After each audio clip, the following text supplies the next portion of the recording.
Class आज हम study करेंगे कॉर्लॉस लॉ।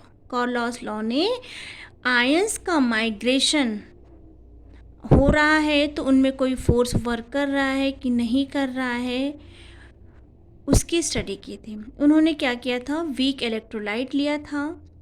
वीक इलेक्ट्रोलाइट के कुछ ऐसे पेयर्स बनाए थे जिसमें कॉमन आयन हो, जैसे यहाँ पे Cl कॉमन आयन है और यहाँ पे NO3 कॉमन आयन हो। ठीक, और इनका जो डिफरेंस था,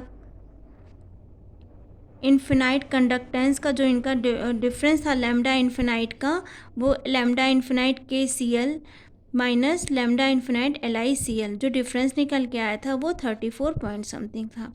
ऐसे ही इनका जो डिफरेंस निकल के आया था वो भी 34 पॉइंट समथिंग था।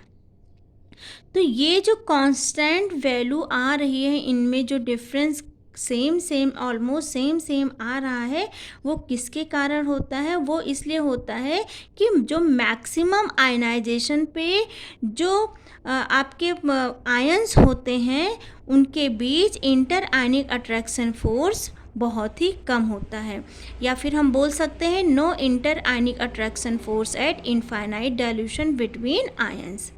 क्या किया उन्होंने, वीक इलेक्ट्रोलाइट लिया, उसका इन्फिनाइट डाइल्यूशन पे जब इक्विवेलेंट कंडक्टेंस देखा तो वो equivalent conductance sum of equivalent conductance of positive ion और sum of equivalent conductance of negative ion के इक्वल था। जैसे उन्होंने कोई इलेक्ट्रोलाइट लिया AB, ये ए क्या है आपका A+ और B- है, ठीक है। जब इसका इक्विवेलेंट कंडक्टेंस निकाला तो ये क्या हो गया इन्फिनाइट डाइल्यूशन पे, तो लैम्डा इन्फिनाइट AB किस में ब्रेक होगा, लैम्डा इन्फिनाइट A पॉजिटिव और लैम्डा इन्फिनाइट A नेगेटिव। अगर हम मोलर कंडक्टेंस की बात करेंगे तो यहाँ पे हम M लिख सकते हैं, सिंपल, और M लिखेंगे। और यहाँ पे मैंने ये जो V और U यूज़ किया है, ये सब क्या होते हैं, numbers of ion. Number of ion एक आयन भी हो सकता है, 2 आयन भी हो सकता है और 3 आयन भी हो सकता है। तो आई होप यहाँ तक आपको समझ में आया होगा। अब बात करते हैं स्पीड ऑफ आयन या आयनिक मोबिलिटी। तो जैसे हमने NaCl लिया, HCl लिया, दोनों में कॉमन आयन Cl था, ये पॉजिटिव था, ये नेगेटिव था, ये पॉजिटिव था और ये नेगेटिव था। तो इनका जो कंडक्टेंस इन्फिनाइट पे निकाला वो कांस्टेंट था। क्यों कांस्टेंट था अभी मैंने बताया, ड्यू टू कॉमन आयन।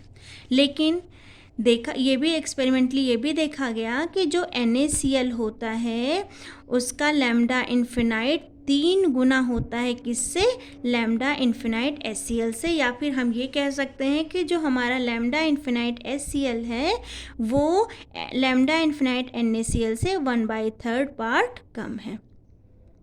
अब बात करते हैं आयनिक मोबिलिटी की।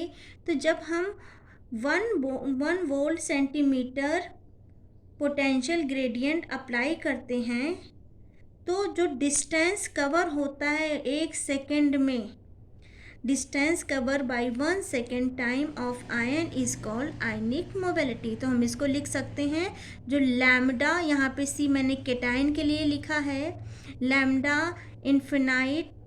लैम्डा C इन्फिनाइट प्रोपोर्शनल होगा किसके, U के, ठीक। और यहाँ पे लैम्डा इन्फिनाइट A प्रोपोर्शनल होगा V के। U यहाँ स्टैंड फॉर केटायन और V यहाँ पे स्टैंड फॉर एनायन, ठीक है। तो हम कैसे लिख सकते हैं, अगर हम ये प्रोपोर्शनल का साइन हटाएंगे तो हम यहाँ पे क्या लिख सकते हैं, कांस्टेंट K, और यहाँ पे भी हम अगर प्रोपोर्शनल का साइन हटाएंगे तो यहाँ पे हम लिख सकते हैं कांस्टेंट K। और ये जो कांस्टेंट K होता है ये किसके इक्वल होता है, ये 1 फैराडे के इक्वल होता है। तो हम बोल सकते हैं ये जो हमारा होता है ये क्या होता है, हमारा आयनिक मोबिलिटी।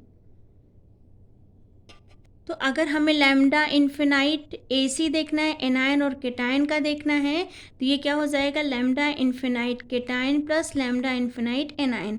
लैम्डा इन्फिनाइट केटायन की वैल्यू क्या निकली थी, Ku, और लैम्डा इन्फिनाइट एनायन की वैल्यू क्या निकली थी, Kv। अब इन दोनों में देखो K कॉमन है तो K को हम बाहर ले लेंगे और ब्रैकेट के अंदर हमारा क्या हो जाएगा, U+V। या फिर लैम्डा इन्फिनाइट AC के किसके इक्वल था, 1 फैराडे के। तो ये हमारा क्या निकल के आया, आयनिक मोबिलिटी का फॉर्मूला। तो आई होप आपको समझ में आया होगा। Thank you.